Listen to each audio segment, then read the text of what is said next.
Once a batter has reached base safely, do you know the ways that a player can score a run? Today, I'll dive deeper into base running and tell you all about how baseball teams can turn hits into runs that win games.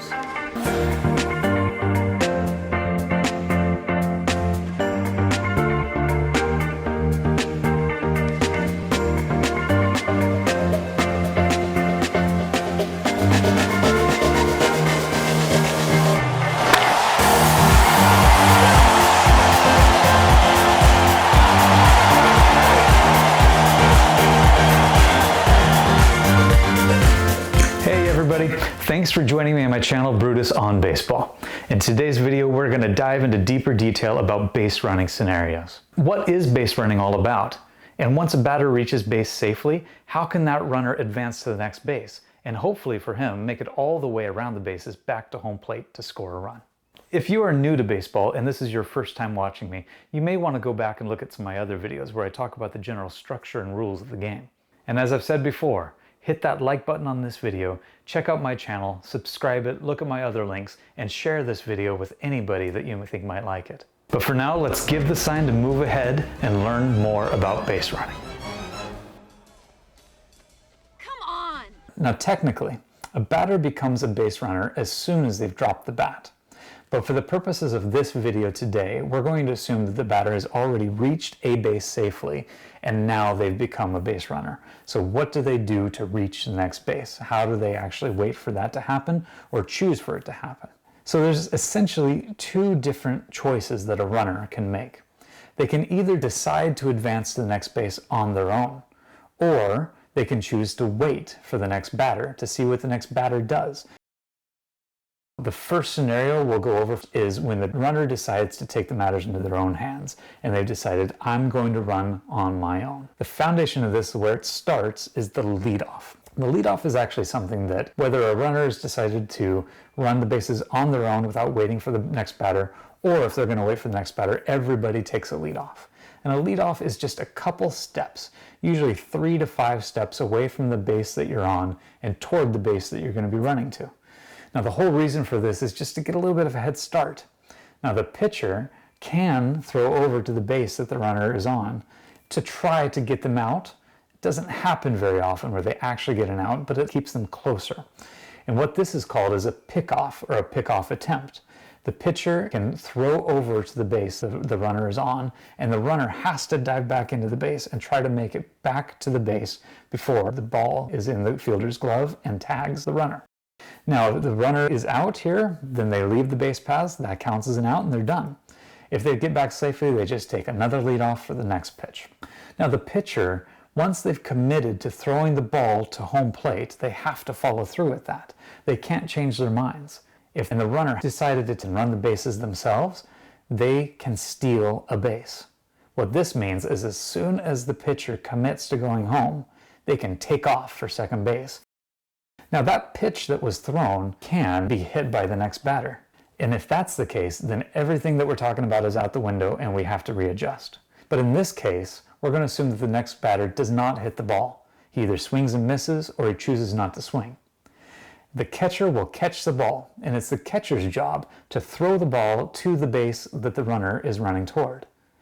If the runner can get to that base before the ball does, then he's safe and he has a stolen base.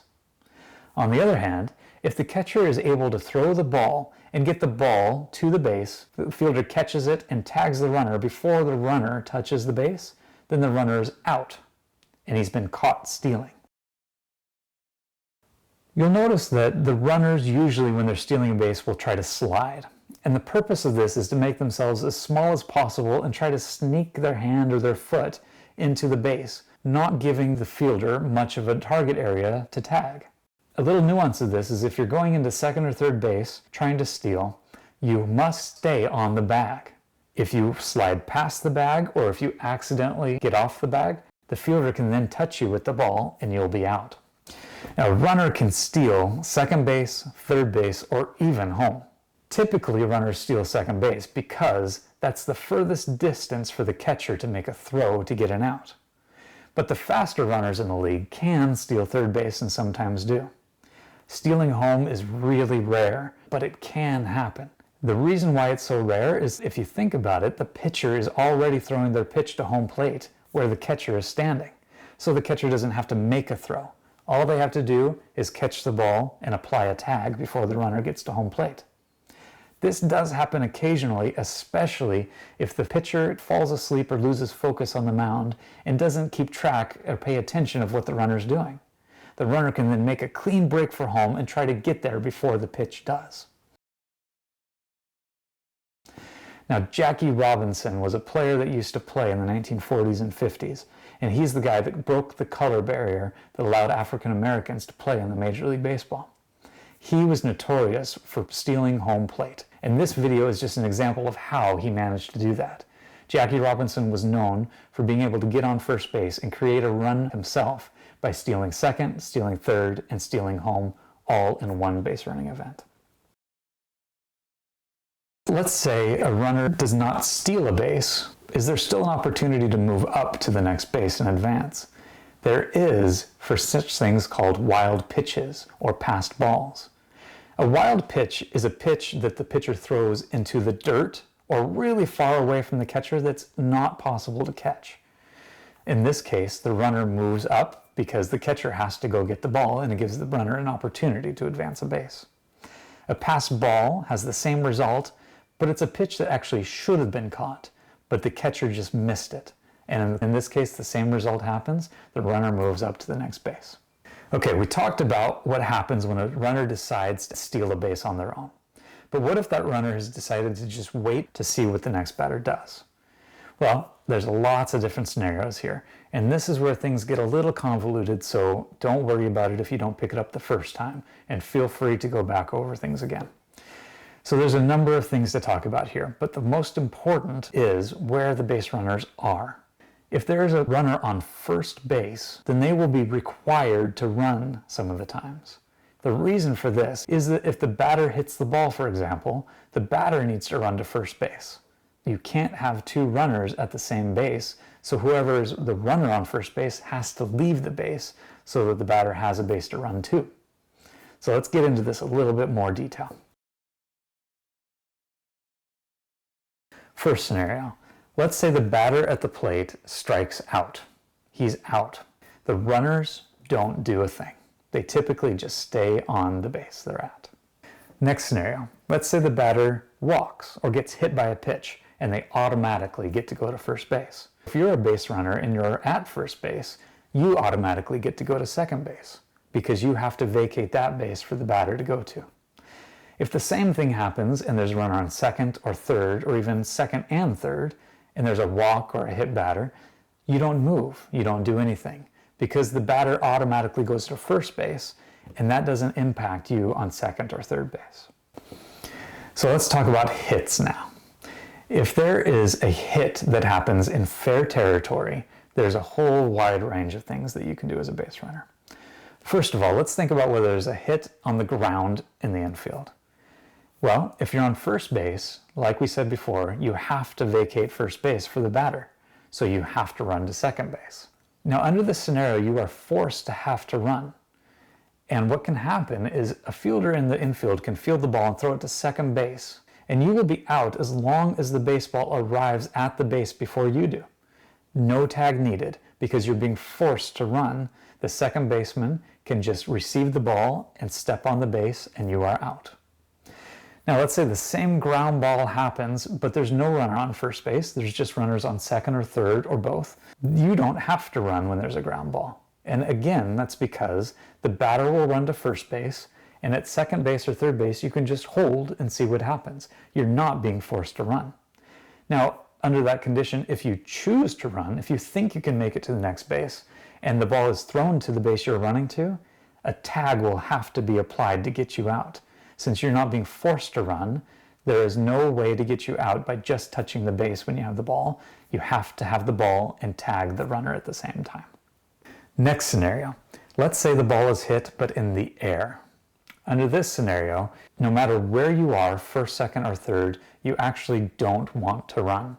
Because if that ball is caught in the air, then you have to make it all the way back to the base you were originally on, or you will be out if the ball beats you there.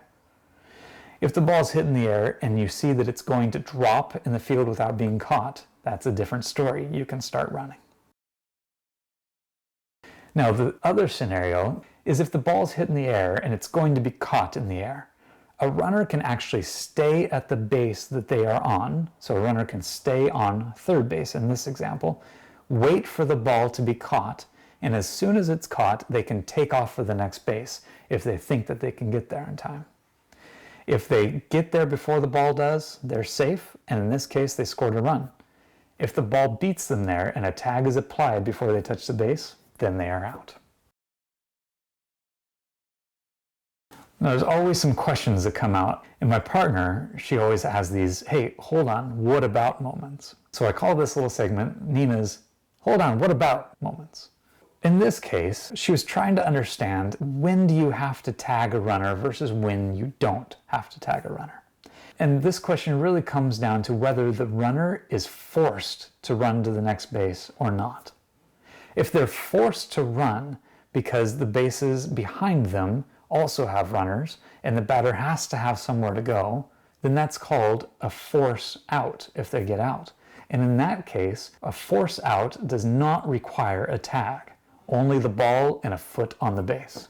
Now, if a runner chooses to run because the base behind them is not occupied, they choose to run because they think they can get to the next bag, then that is the situation that always requires the ball in hand and a tag to the runner before the runner gets on the base. So it doesn't actually matter which base you're on. That doesn't determine whether it's a force or a choice. In some cases, you can be on any base and it's still a force out. In this scenario, there's a runner on first, second, and third base. And this is referred to as bases loaded. Now, if the bases are loaded, you have a runner at every base. There's not an empty base for the batter to run to if they hit the ball. So in this case, every single runner is forced to run, and you can get a force out even at home plate without having to tag the runner. A couple what-if scenarios. First, what if a batter hits a ball, let's say a ground ball, and it actually hits the runner as they're trying to advance to the next base? Well, in this case, the runner is automatically out. Another what-if scenario.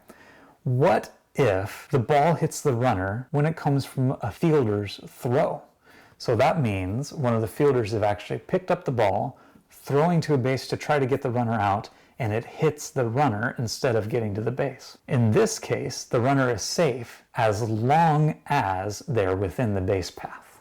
Now you may ask, what's a base path?